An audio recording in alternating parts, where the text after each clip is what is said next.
Vai lá, Zé, tá contigo. Boa tarde, pessoal. Sejam bem-vindos a mais um Tech Job no Exterior. Se você não sabe, se você está vendo isso pelo YouTube, dá um like aqui no canal, siga a gente. E também tem um link para o nosso grupo no WhatsApp. Sejam bem-vindos. Hoje nós vamos falar com o Harris. Harris é um Tech Recruiter. Ele trabalha para a Pelmorex, uma empresa canadense, mas ele tem uma vasta experiência nesse mundo de recrutamento, passou já por empresas bastante grandes e com perfis bastante diferentes, e hoje ele vai responder uma série de perguntas nossas sobre como conseguir ou como se portar em entrevistas para o exterior e alguns pontos importantes. Harris, introduce yourself, please.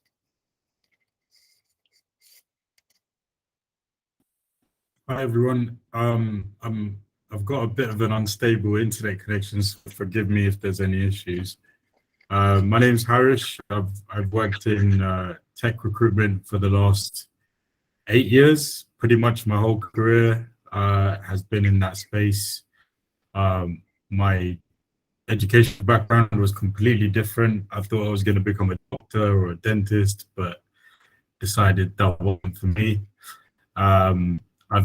Most of my career has been in the UK, so I've helped people from as far out South America to South Asia to the US to other parts of Europe, all move into the UK for roles as well. So this isn't really anything overly new to me in terms of facilitating moves for people from different countries to work with, the highest paying technology firms.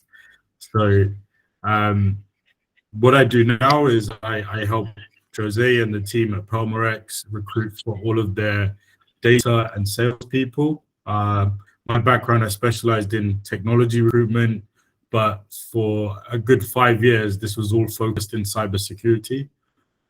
So I still have a pretty good network of CISOs across the globe who I'm in regular touch with, and we still speak about things on recruitment. Obviously, I've taken a back step from charging them to recruit my people, and now it's more of a friendly conversation. And I'm happy that Jose reached out to me to speak with you all today. I know a lot of you are keen on learning more about what steps to take to get into the field, maybe in Canada, maybe in the US, or maybe to work remotely. I don't know what your preference is, but I can definitely give you my input and help on that. So any questions, feel free to ask.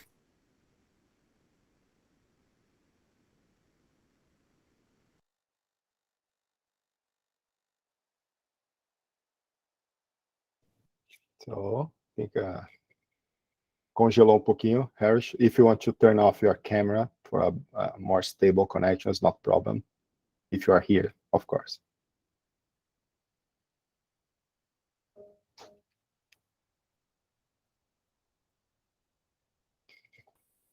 Problemas técnicos. Ele tá no Canadá também, ou...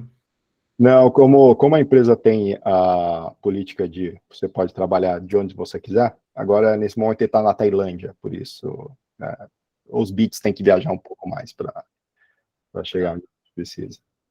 Ih, congelou de vez. Ih, caiu.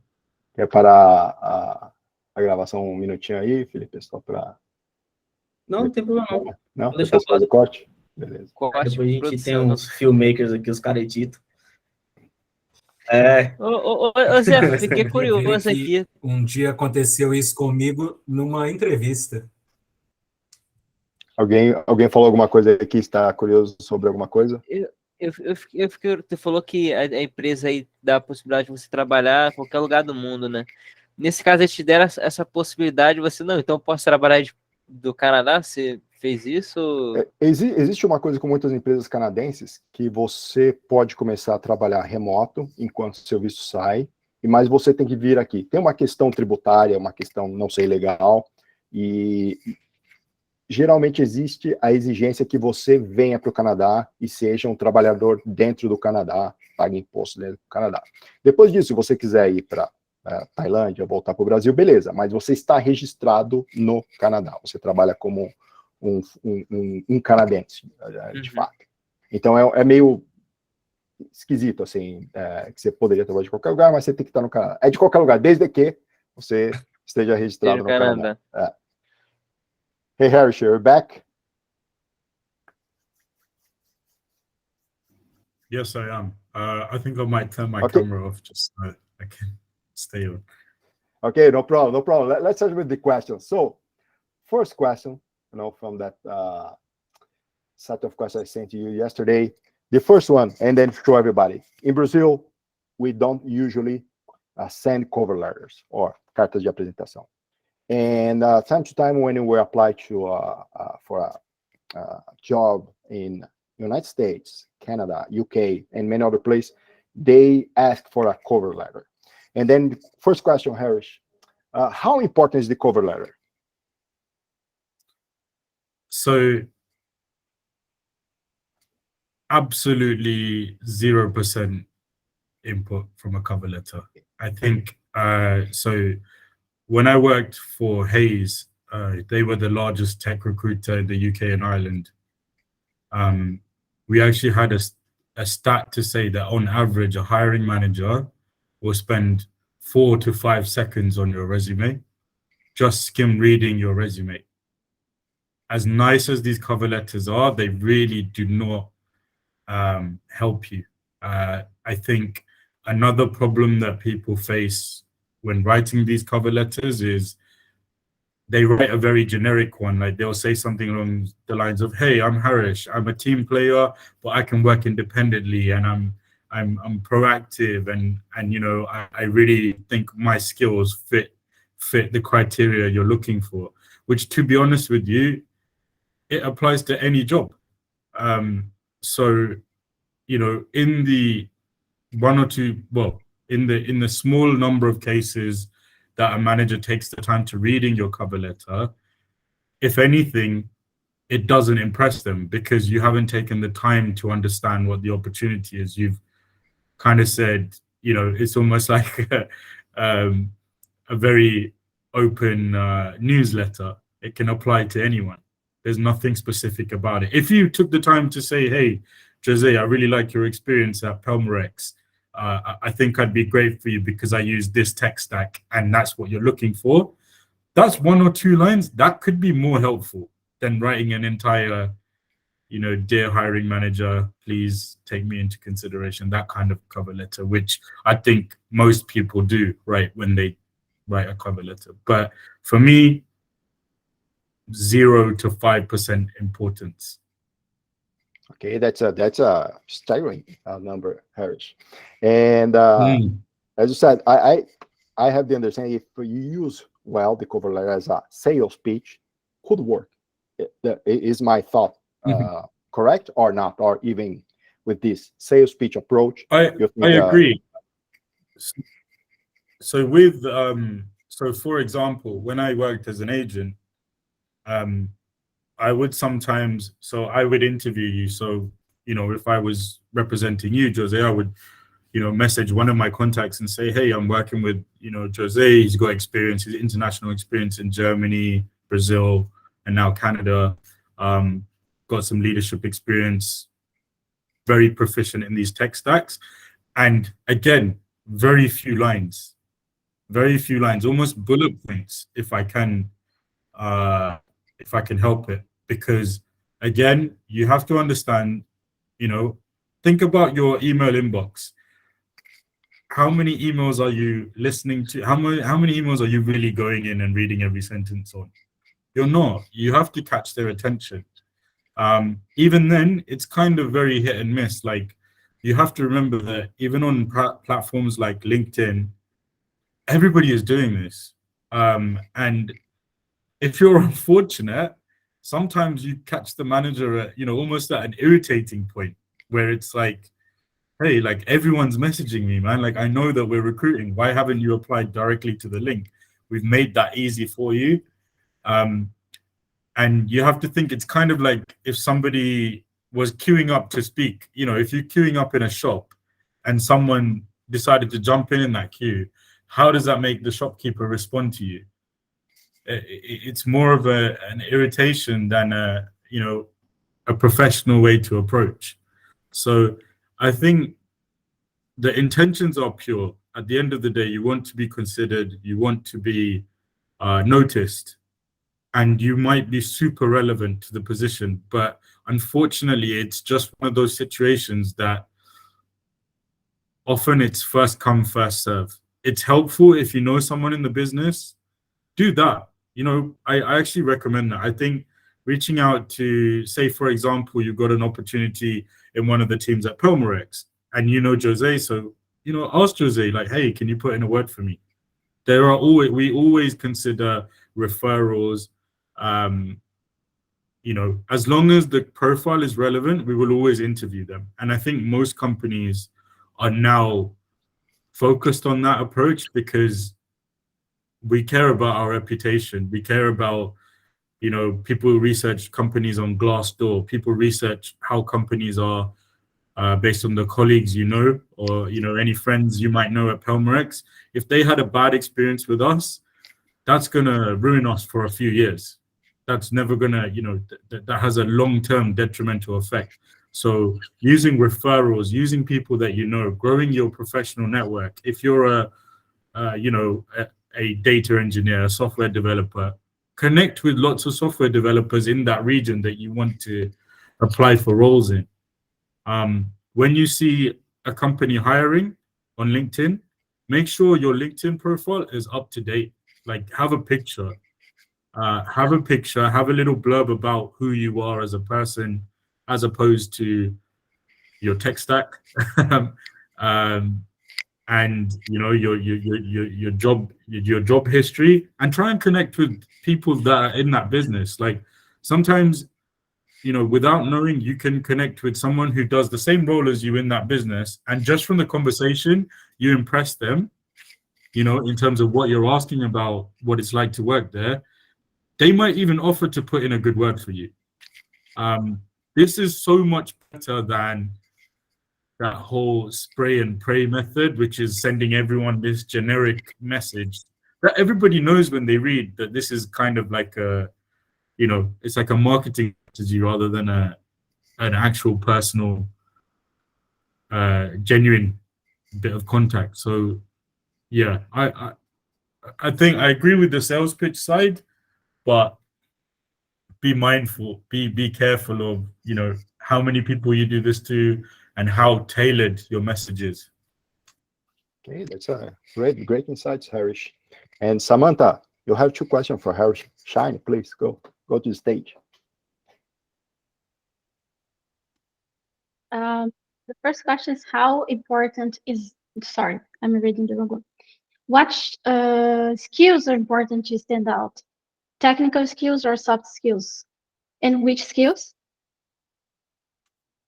So I think, look, it's always good to, understand what we're looking for. Most job descriptions will have our technical skills that we're looking for listed. So I think it's important, to address the elephant in the room.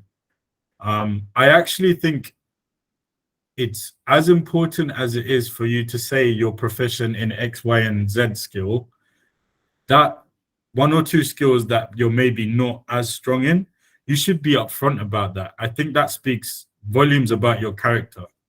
I actually think you can read between the lines and see the soft skills. Do you know what? This person isn't putting up, a facade that they're amazing at everything, because you will be found out in a technical test. You will be found out. So being upfront about, hey, like, you know what? 3 out of 5 of the skills you're looking for, I'm very proficient in. I back myself to be able to learn those skills, but I'm not as good as I need to be, I feel, at this stage. So being upfront about that, I think automatically goes onto your soft skills, because I think Jose can vouch for me here. Transparency is important. If I'm working with someone, I want to be able to trust them 200%. It's kind of like Jose mentioned, I love football. I love being able to trust the players on my pitch. I love being, in my position, knowing what I'm good for, but knowing, I don't need to track back and defend for, because my defenders are good. They know what they have to do. It's the same in any kind of team environment. If you're looking for a contracting job, I think the dynamic is slightly different. We want someone that is a jack of all trades, doesn't need much collaboration, and can kind of work independently and focus on that. But particularly for permanent hiring, for long-term teams that we're building, I think that transparency is important. And I think it also, for you, like if you are upfront about it and a company says, no, do you know what, you're too weak in this area or something like that, you have to ask yourself, is that the right kind of company for you? Do you not want a mentor that wants you to grow and, bounce ideas off them? Like, you have to think about, just because it's, I don't know, Meta or Amazon or Google, it doesn't mean that it's a great culture. You have to find the right kind of people that want to grow with you, help you grow, and a little bit of mentorship doesn't look bad in any scenario. I think it's really helpful.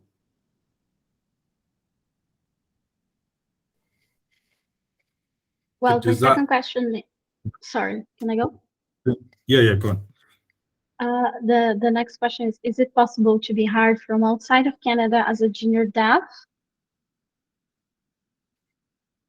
I think it's possible. We have to be transparent about the current economic climate globally. I don't think it's as prevalent right now. I think the focus is on, Canada. I think culturally they're not overly what's the word, business minded. They won't just go for cheaper labor. I think they do a lot of businesses care about the fact that there's been a number of job cuts in our industry. For example, we're trying to help people that have lost their jobs, that are in a bit of a predicament at the moment. So that in the current scenario, I think it's very much tougher. But even in if we weren't kind of heading towards a recession or in the middle of a recession, I still think that you have to think, what problems do you solve from a hiring manager's perspective? Are you going to need more hand-holding, which is not a bad thing. Some managers I've met, particularly in the security field, when I worked with some chief information security officers, they'd kind of, they'd done kind of 20, 25 years in the field, and now their focus was on building and mentoring people, and they loved having people that just had a willingness to learn. So I guess my answer is, it's on a case-by-case basis. I think it's heavily influenced by the global economic status at the moment, in terms of being able to secure a junior role. But as long as you're, as long as you can show evidence of being proactive, doing like independent learning, doing, even I know people that pick up volunteering projects, building applications for small charities and stuff like that, and just showing their worth, I think that can always increase the likelihood of hiring someone junior. I think there's always going to be a bit of more of a focus on the more experienced hires, because it does cost a business a lot of money to move someone across from one country to another. There's also a trust thing to do with that. So I think you just have to be kind of mindful of current scenarios and what's the value add at least in the short term. I think long term there's always value to be added.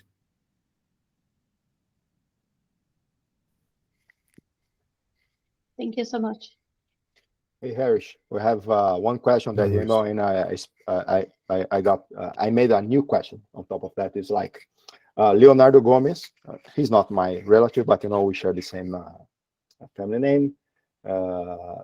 He asked if it's required to have like a IELTS or any kind of English proficiency test to apply for Canadian positions. And on top of that, as a recruiter, what do you evaluate when you are phone screen someone in terms of the language? The IELTS, so that going through the process of moving.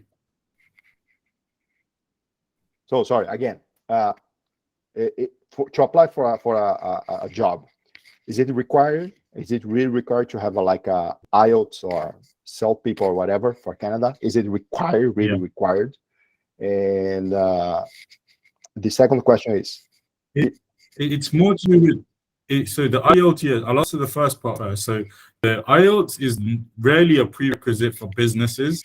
If you're like, if they're offering sponsorship and they're, they're happy to move you across, it's on the basis that you've had 3 or 4 interviews with them, you communicate well, you aren't kind of struggling to understand each other, which kind of leads on to the second question, because I think it's a case-by-case basis. I think, Jose, you can speak as well with, we've had a couple of candidates where I was like, Jose, I think this is going to be too much of a step. English is clearly something that they've, not your first language, I completely empathize with that. It's just not something you're completely used to. I feel like when you're speaking to other managers who only know one language, for example, there will be a struggle in communication, and it can slow things down.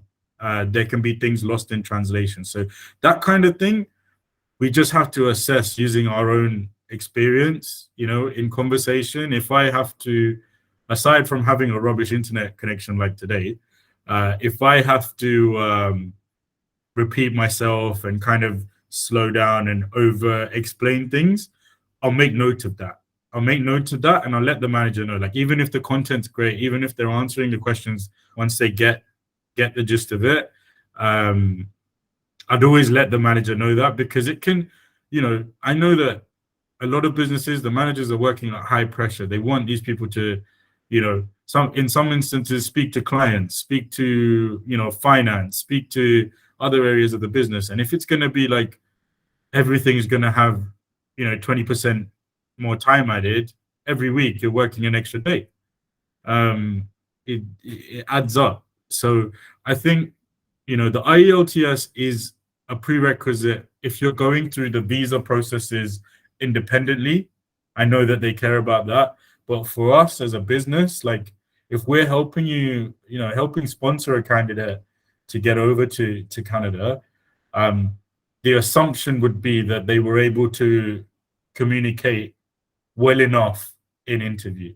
And we've done this, we've hired across the globe. We recently hired someone from Nigeria where English wasn't their first language, someone from Singapore where it was like, the 4th language. And recently we had to overlook a candidate from Japan who had like a really good resume, but just, I think he struggled too much to communicate. So it is a case-by-case basis. And I think I kind of feel bad when the candidate is so great, like technically great for the role and can bring a lot of value. We are thinking on both sides here. We're not just thinking for the business. We are thinking for the candidate. It's not going to be an overly happy process for you if you're constantly kind of lost in translation with your team members. You're not able to connect. And, when you're leaving your home to be in a completely new setting, especially in a place like Canada where it's snowing and, completely foreign scenario to be in, the last thing you want to do is be miserable in your position because you're unable to communicate with your team as well as you'd like. So I think that's, the responsibility is on the candidate to make sure that, this is the right opportunity. I'm motivated because I think I can think, speak, read and write in English to a good enough level where I'm not going to feel uncomfortable in an environment where English is their first language. I empathize completely. My parents are immigrants. They, my dad, you can still hear it. He's been in England for 30 years and he can still tell he's from Sri Lanka. Like, he's not, it's not something that he studied for the first 30 odd years of his life. So I completely understand. I think it's actually like a really admirable thing to do, like to learn a new language after your teenage years is very, very hard.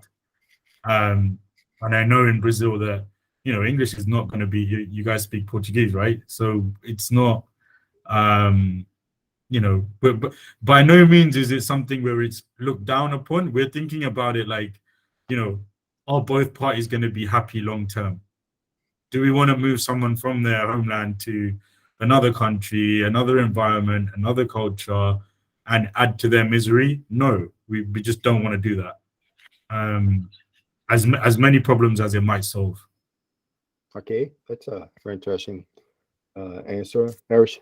Now we will make a little checkpoint, Harris, in Portuguese, just to, you know, very fast, a brief what we have talked so far, and then it will be in Portuguese. Felipe, Felipe, você quer fazer às vezes? Show. Galera, acho que só um ponto importante aqui, né? Eu queria saber como é que vocês estão aí, se está todo mundo no mesmo ritmo aqui, estão conseguindo entender o que ele está falando. Eu acho que eu queria só trazer alguns pontos principais aí. Boa, galera, pode ir dando joinha aí. Se alguém tiver com alguma dificuldade, deixa eu ver se tá uma carinha triste aqui. Bota uma carinha triste aí que a gente fala pontualmente.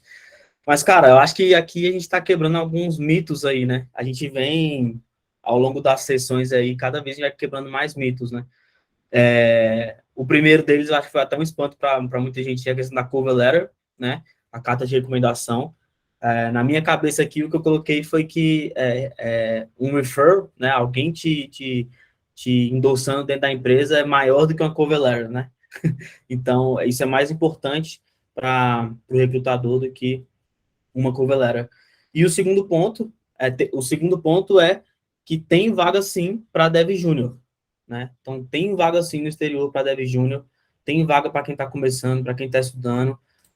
O Harris deixou bem claro aí que, óbvio, a gente não está no momento 100% bom, isso para júnior, pleno, sênior, especialista, manager, tá todo mundo meio que num momento turbulento, mas tem sim vaga para júnior, você demonstrando o valor, né, de um profissional, uma pessoa que quer estudar, que está aprendendo, que está evoluindo, que está fazendo projetos paralelos, tem vaga também para todo mundo, né? Então só depende da gente, só depende de vocês. A gente estava conversando mais cedo aqui, tem uma pessoa aqui que está estudando, está tentando e tal. E é isso, a gente tem que se esforçar, né? A última call que a gente teve com outro garoto lá da Google, o Divon, uma das coisas que ficou muito marcado aqui foi que ele falou que ele precisou dedicar tempo, né? Então, cara, a gente tem que dedicar tempo para conseguir conquistar esse sonho. E por fim, né, o último ponto que eu anotei aqui, essa questão do inglês. Que veio de pergunta também, cara, não é obrigado você ter um curso de inglês, ter uma prova, ter um certificado, um diploma, uma parada.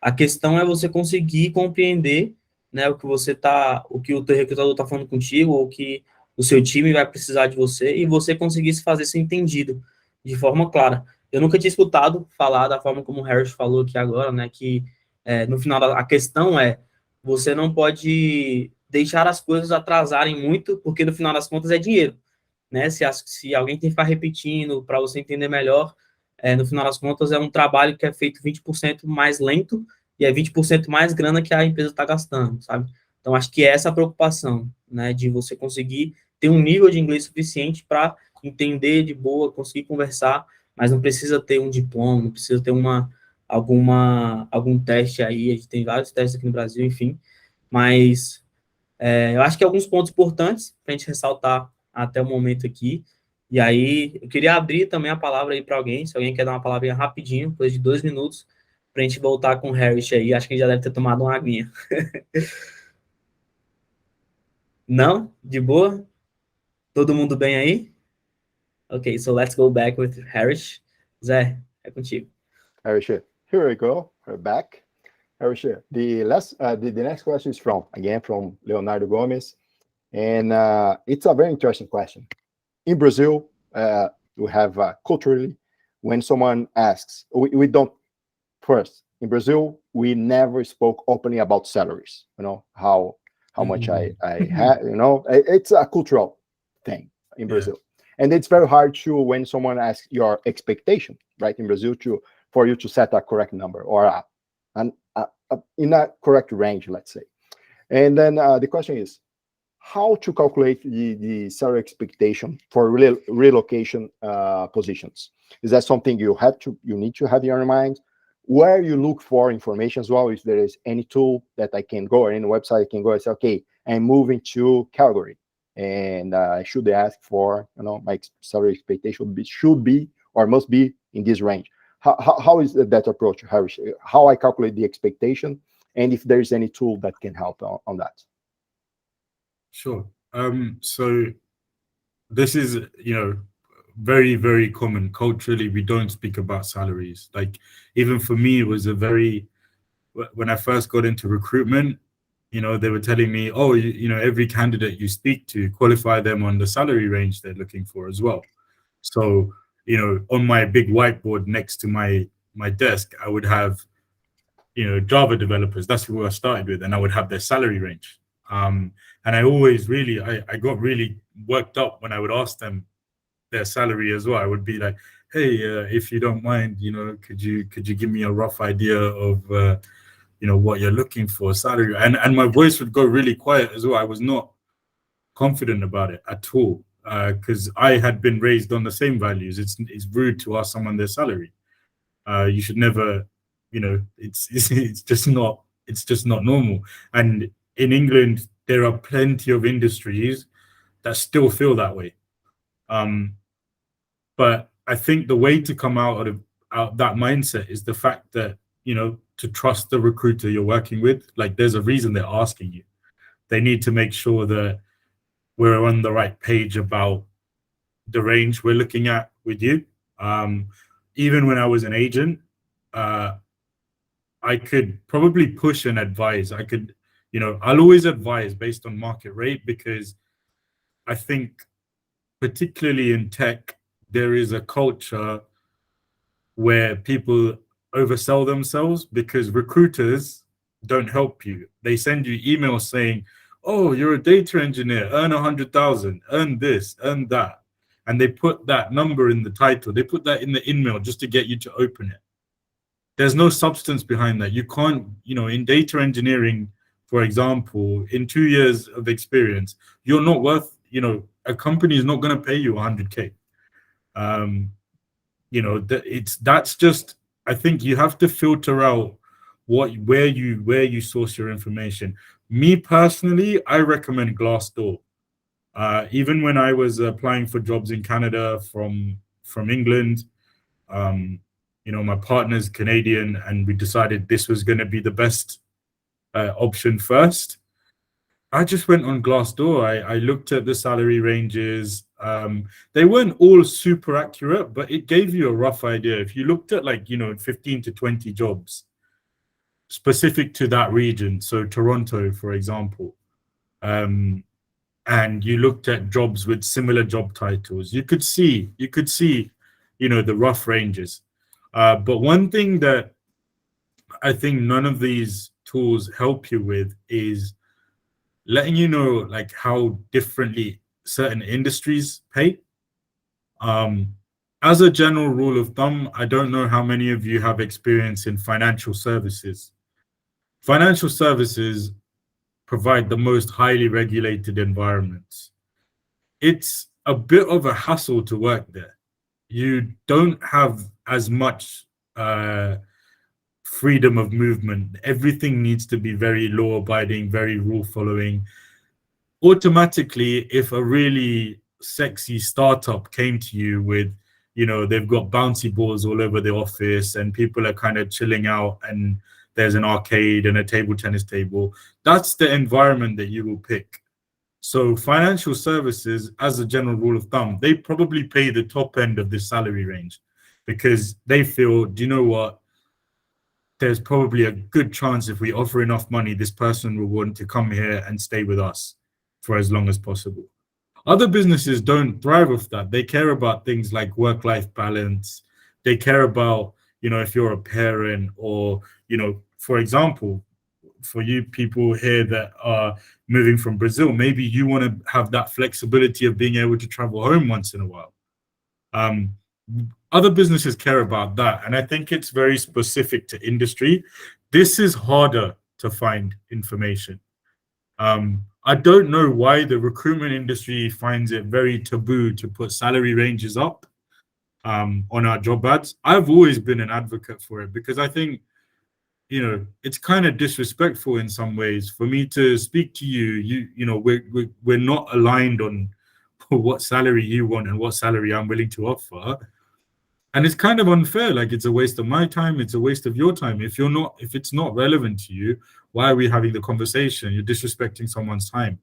So I'm a big advocate for putting the salaries up, but it depends on the business. Like our business, for example, they say no. I'd put up salaries and I basically got told off for it. It's not. It depends on the business, but I just think the best way for you to prepare yourself is to ask the recruiter. Ask, like, hey, like, with all due respect,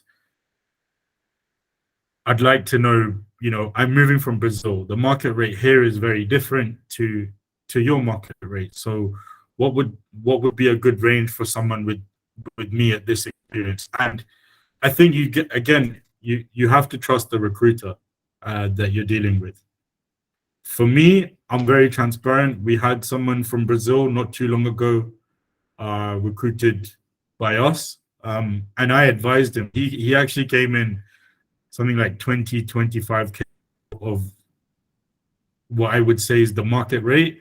And I said, hey, man, like, you know, you have this much experience. I think you can go higher.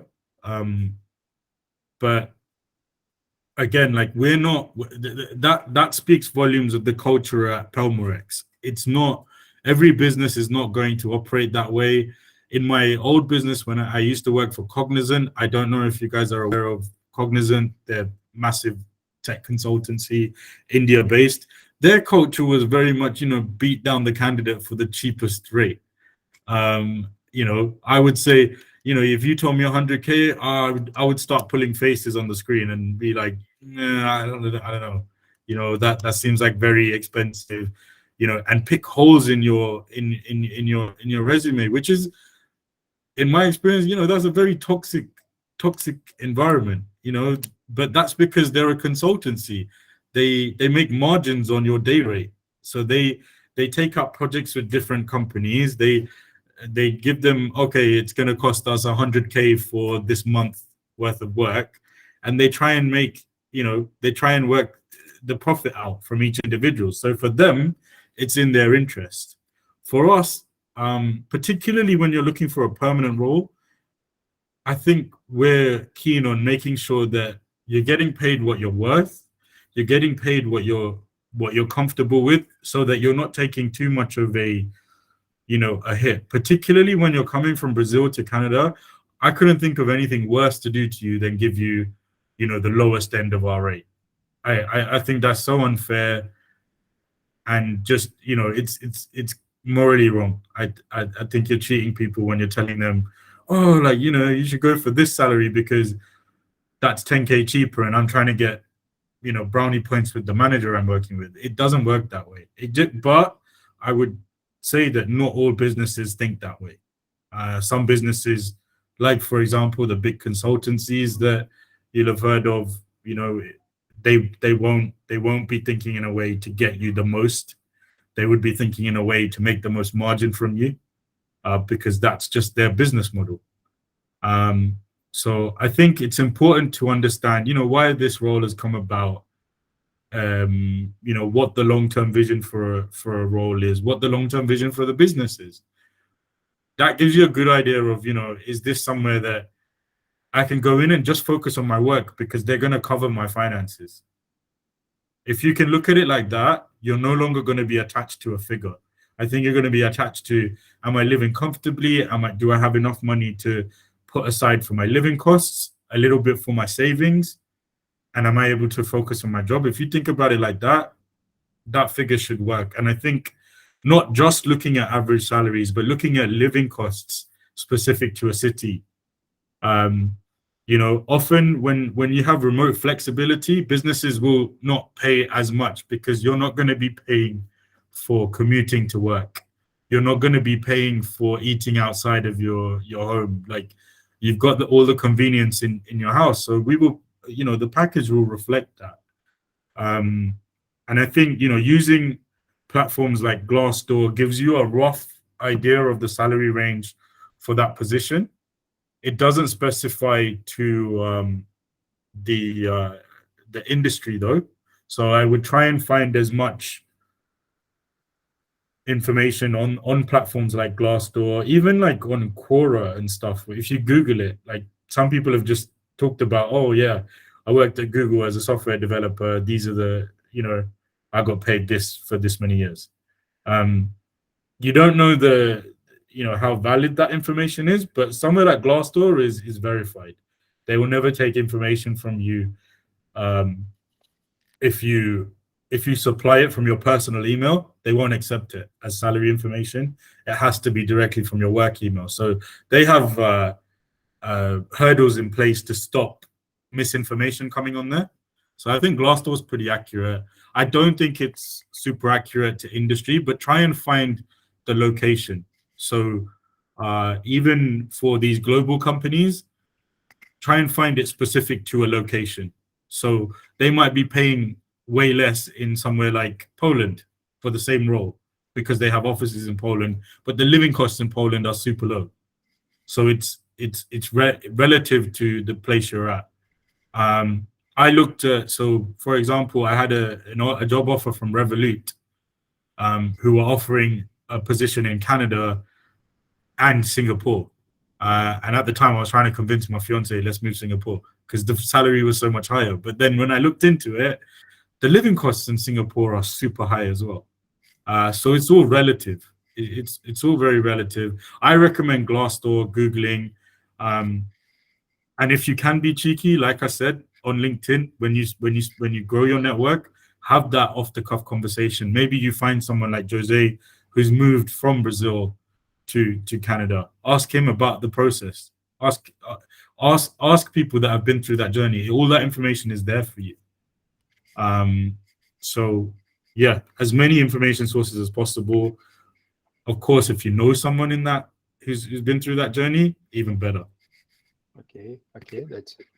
I think you hit the point, Harris. The cost of living is eventually much more important than the salary itself, right?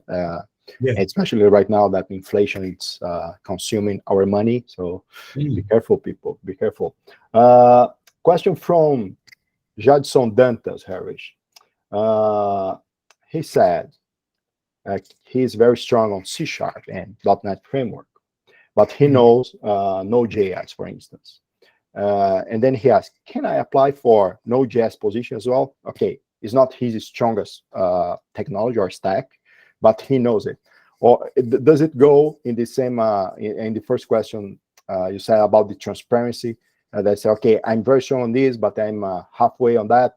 How that works, some position I somehow feel comfortable to apply, but I'm not the strongest, say, candidate on that stack. How to balance that?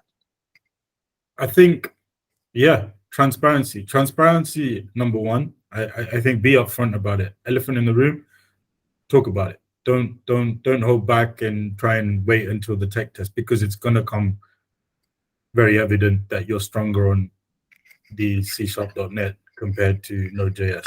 However, there's a couple of angles you could try with something like this. One is if you can have the managers there and just be upfront about it, like, hey, this isn't my forte. I've got a background in C#.NET. If you're a good technical manager, like the fact that you know C#.NET, they know you have the capacity to upskill. They know that you clearly come from a coding background. It's not like, hey, I've got 5 years in sports science and I've picked up Node.js as a hobby. Would you give me a chance here?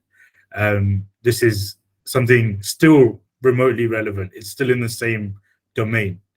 That manager has an option. If they don't have like a stronger option, they might consider you, but they might say, I think the next step to that would be look into that business. Maybe they have like a back-end team or something that is a little bit more focused on on your forte and pitch it to them in a way that, hey, like, I really want to move into, you know, more of a Node.js focus, maybe like a, you know, whether like we see people coming from like a back end environment and they want to go into front end. They don't know how to transition, and they make it really clear, like, hey, ultimately I want to be a full stack developer. For me to get that exposure, all of my experience has been in back end. I do know these front end technologies. Please give me that opportunity. And I think that's kind of like, again, transparency. It will be dealt with on a case by case basis.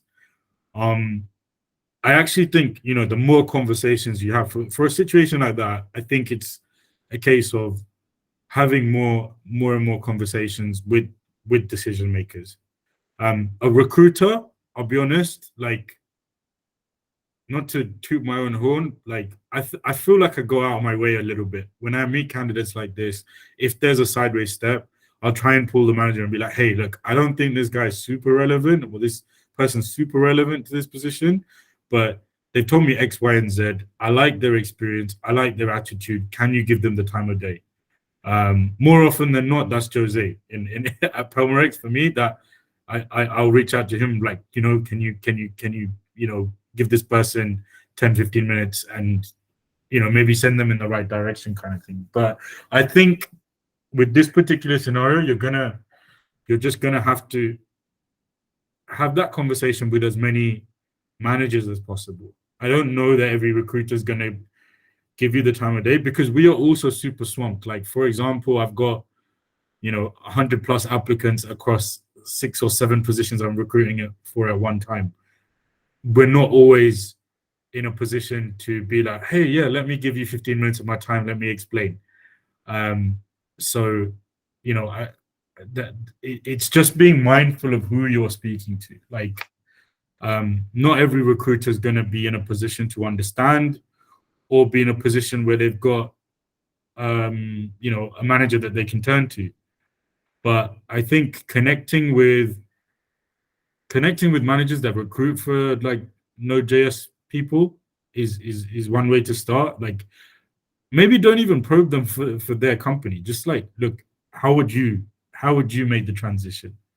Another thing you also have to be mindful of is, often if you're an experienced C#.NET person, you'll be getting paid relative to your experience in that space. If you're switching domains, you also have to be ready to take a pay cut, because you're now a newbie on this front. Most companies like us, we review salaries at the end of the year.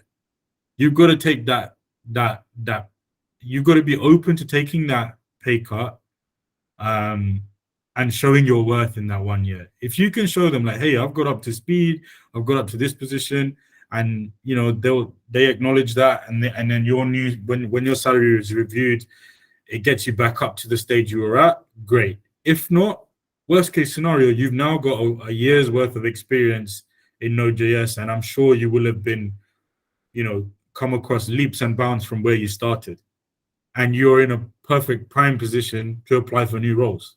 If your company is not offering you that opportunity, I think it's hard to expect you to be super loyal to that opportunity. You know, we're only human, and if that's where you want to pursue your career, then I would hope that any decent working environment would wish you the best of luck and help you on your way and give you good references and so on and so forth. So I think be mindful of the pay cut and just be transparent. Like, you know, I'm experienced in this area, but I am changing. I'm transitioning into this. Okay, that's a good, very nice answer, Hirsch. We have 7 minutes, Hirsch. 2 last questions. Okay. Another one from Jadson Dantas. Is there a stack that's more common in Canada? We see across that, you know, the JavaScript world is like ruling the world, right? Node.js, React, and everything in between.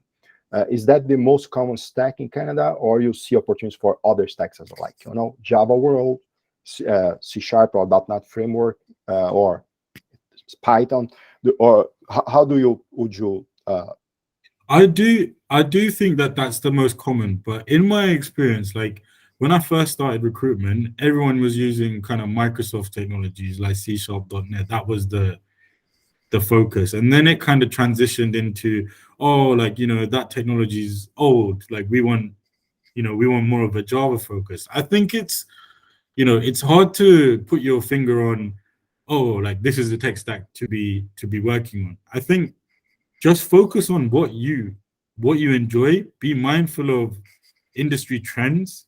Like look at the kind of businesses you want to work for. Put your own strategic hat on. What technology is going to work for them? You know, tomorrow you might be in a position as a you know, I imagine like in a leadership position, in a CTO type position, and you're governing what technology for this business is going to use and why it's relevant. So start thinking like that now. Start thinking like a CTO now. Okay. And I think that's going to be the most helpful than saying, "Oh, this tech stack will work and that won't." Okay, that's very interesting CTO way of mindset for us. That's a very good insight, Harsh. And the last question, Harsh, that's from me. Let's say, you know, scenario example. Let's say the job description requires or asks for 5 years of experience in a particular stack. But I only have 3.5 years of experience. But you know, I work hard on that 3.5 years, and I study, you know, like crazy. I know deeply everything. How do I? And I'm sure I can compete to whatever candidate with 5 years of experience. How do I show that, you know, that I'm thrilled in that stack, even though not having the years of experience required by the job description? I think one is in your resume, like, you know, keep the tech stack separate. Talk about, so when you talk about a role, present it as your role, your responsibilities, your achievements. Keep those bullet points super relevant, because I think too often I see resumes where it's like, oh, worked on this tech stack, part of a development team. Very vague, very brief. It doesn't give me any idea what the team dynamic was like. If you've only got 3.5 years and you're competing against people with sort of 5 to 7 years, then you need to go above and beyond to explain what that was like. I led a team, I mentored 2 junior developers, This kind of thing is not always the case, even for someone with 5 years or 7 years of experience. But if you mention that, it might stop me from saying, oh, they haven't got years of experience. But, oh, hold on a second, they've taken responsibility for this project, oversaw a budget of this, worked with this particular tech stack, and they mentored, you know, 1 or 2 junior developers. I think talking about what you did in the role is going to be the differentiator. That's what's going to get us curious enough to want to screen you for the interview. And even then, you kind of need to reiterate. You need to be ready to jump through those hoops again. I think one annoyance for a lot of people in technology, I imagine in lots of industries, but even more so for those candidates that are maybe checking those 3 out of 5 boxes, maybe slightly less experienced, you need to be ready to rinse and repeat what's on your resume. We see lots of resumes where it's just lots of buzzwords and lots of skills, and they don't look impressive. Like, they do not look good. Like, if you can build a bit of a human connection on your resume, I think you're ahead of 50% of the market. And I think, you know, just putting it in explainable terms, a lot of businesses, the recruiter who's screening your resume, or the managers who are going to be passed on your resume to solve a problem, they're not going to be technically minded. They're going to be leaders, strategic leaders, people that are a little bit far removed from the tech stacks and that information. So talking about your day-to-day, what that looked like, as succinct but as relevant as possible, is going to help you. That's great. That's good. That's good. That's a good answer as well. From your perspective, I think it helps us a lot. Before we close, has anyone? Alguém tem alguma pergunta queira fazer? Só temos 2 minutos, gente. Tem que ser rápido. Harish, any last comments you have? No, but I think thanks for having me. This was like a real pleasure. I didn't know what to expect, but I love being able to help in any capacity. If you're on LinkedIn, feel free to connect with me. Just drop in the notes like, hey, I was on the chat with Jose today. I'll be happy to connect with you. You can see like what roles we post up. I'll try and, even my friends who are in other recruitment positions, ex-colleagues and whatnot, when I like them in my network, maybe you'll find a role through that, like that might be super relevant to you. But yeah, feel free to stay in touch on there. And if for any reasons, any questions come to mind later on, don't be afraid to ask. That's good. So, Harris, no words to thank you for being here, man. Very helpful. Everything you taught us, like that. Thank you very much. Felipe, fechar o lojinha agora? Yeah, for sure. Yeah, thank you, Harris, one more time. Thank you, everybody, for being here. See you next week. Bye. Thank you. Bye, guys. All right. Bye, guys. Thank you. Okay.